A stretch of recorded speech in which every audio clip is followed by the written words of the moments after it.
শুভ সকাল বন্ধুরা, কেমন আছো তোমরা? আশা করছি তোমরা সকলেই খুব ভালো আছো আর আমরাও ভালো আছি। আর আজ হলো পূর্ণিমা, তাই সকাল সকাল স্নান সেরে ফেলেছি।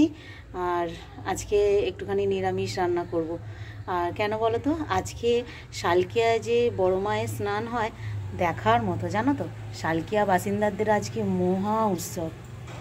যখন ছোট ছিলাম ঠাকুমার সঙ্গে গিয়েছি, মা বাবার সঙ্গে গিয়েছিলাম, এরকম ব্যাপার প্রত্যেক বছরেই যাওয়া হতো। আর কোনো কোনো বছর যদি একটা বছরও মিস হতো না, খুব খারাপ লাগতো।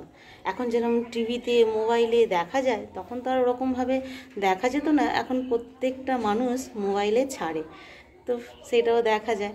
আর আমাদের বাড়িতে তো মা নিরামিষ রান্না করতো, আর এখানেও আমিও করি। আমার ছেলেদেরকে ওই জন্য বললাম যে আজকে একটু নিরামিষ রান্নাবান্না করব।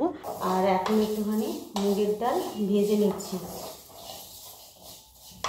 মুগের ডাল দিয়ে হবে আজকে সিদ্ধ ভাত, সমস্ত কিছু সবজি সিদ্ধ দিয়ে খাওয়া হবে। ছেলে বললো তুমি এখন ডাল করলেই সেই ভাজা ভুজি খেতে হবে, তার জন্য বললো সিদ্ধ ভাত করে ফেলো, ঘি দিয়ে খেয়ে নেবো। ওদের একটু এই ঘি হলেই ব্যাস ভাত খাওয়া হয়ে যায়। নিরামিষের দিন এরকমই করি একটু, জানো তো, একটু সিদ্ধ ভাত হয়ে গেল তো ব্যাস। আর বিকেলে তো আর সিদ্ধ ভাত ভালো লাগবে না নিরামিষের দিন, তো বিকেলবেলা আর অন্য কিছু আইটেম হবে। তার জন্য ছেলে বললো আজকে সিদ্ধ ভাত করে ভালো। তার জন্য অনেকটা বেলা করেই বসলাম, জানো, এখন 11:30 বেজে গেছে। সিদ্ধ ভাত একটুখানি গরম গরম ভালো লাগে খেতে, ঠান্ডা হয়ে গেলে একদমই ভালো লাগে না। আর সবাই ওই টাইমেই আসবে, 1:30টার মধ্যে চলে আসবে, ব্যাস হতে হতে গরমই থাকবে ভাত।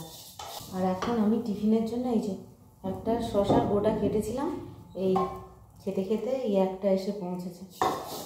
এটাও এখন আবার খাওয়া বন্ধ করে রেখেছি। ভাবলাম যে না, জল গরমটা বসিয়ে দিয়েছি, ডালটাও ভেজে নিই, তারপর ওইটা খাও। আর সবেমাত্র গরম পড়েছে, আমার কর্তামশাই এখানে কোথায় গেল, এই যে বেল নিয়ে এসে হাজির করেছে। বললো আজকে টক দই দিয়ে আর বেলটাকে ঘোল বানাবে। খুব সুন্দর গন্ধ, জানো, বেলটা পেকেও গেছে, পাকা বেল একদম।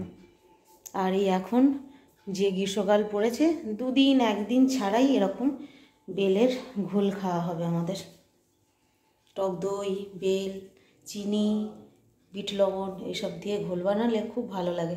আর আমার তো ফ্রিজে রেখে দিই, এই জল তেষ্টা পেলে সাদা জল যেন একদম খেতে ইচ্ছা করে না, মনে হয় ওইটা এক চুমুক খেয়ে তারপর একটু সাদা জল খাবো, ভালো লাগবে। এখন শশাটা খাচ্ছি তো, শশার পিছন দিকটা এত তেতো, যা হচ্ছে করলা খেলাম।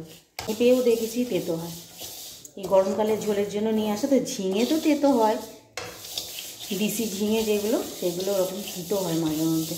আর এই যে এখানে বাদাম কিনে নিয়ে এসেছে, তো এত খোলা। আর আমার ছেলেরা কি করবে জানো তো, এই খাবার সময় এখানেই ছাড়িয়ে এর মধ্যেই রেখে দেবে। তার জন্য আমি আবার এই এখন পরিষ্কার করে রেখে দিই, তাতে কী হয় বলো তো, খেতেও সুবিধা। পেপারের মধ্যে একটুখানি ঢেলে একটুখানি হাত দিয়ে খালি ঘষে নিয়েছি, ব্যাস এরকম পরিষ্কার হয়ে গেছে।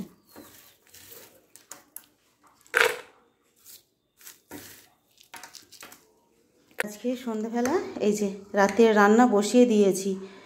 তো এই যেখানে আলু কেটে নিয়েছি, আর এই যেখানে একটুখানি কড়াই সিদ্ধ করে নিয়েছি, জানো।